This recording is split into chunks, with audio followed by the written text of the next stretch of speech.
শেখ হাসিনা কোথায় থাকবে জানে না ভারত, এমন মন্তব্য করেছে ভারতের পররাষ্ট্র মন্ত্রণালয়। এমনকি হাসিনার বিষয়ে দেশটি কোনো সিদ্ধান্ত নিতে পারেননি। তবে বাংলাদেশের নতুন সরকারকে স্বাগত জানিয়েছেন নরেন্দ্র মোদি।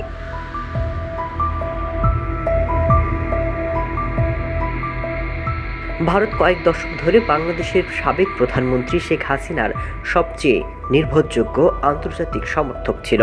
নির্বাসিত হওয়ার পর তাকে আশ্রয় দিয়েছে ভারত। বাংলাদেশিরা তার বর্বরতার বিরুদ্ধে বিদ্রোহ করার আগ পর্যন্ত হাসিনা সরকারকে সমর্থন করে এসেছে নয়াদিল্লি। এই সপ্তাহে দীর্ঘ সময় ধরে শাসনকারী প্রধানমন্ত্রীর উপর নয়াদিল্লির বাজি হঠাৎ পাল্টে গেছে।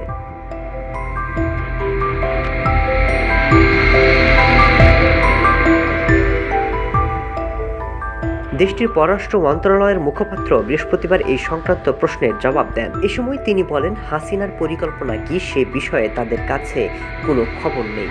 তিনি কি করবেন তাকে ঠিক করতে হবে। এমনকি ভারত এও চাইছে বাংলাদেশের আইন শৃঙ্খলা পরিস্থিতির দ্রুত উন্নতি হোক।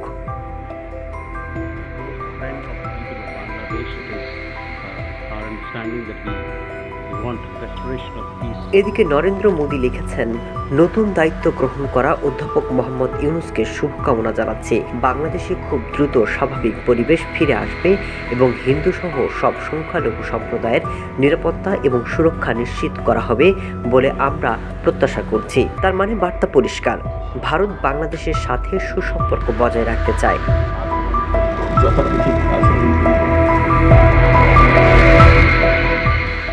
আরেকটি কথা মনে করিয়ে দিচ্ছি, কয়েকদিন আগেই প্রতিবেশী মালদ্বীপের সাথে বিবাদে জড়ায় নয়াদিল্লি। এমনকি সেখানে এখন চীনপন্থী সরকার, তাই বাংলাদেশেও ভারত তার সমর্থন হারাতে চায় না।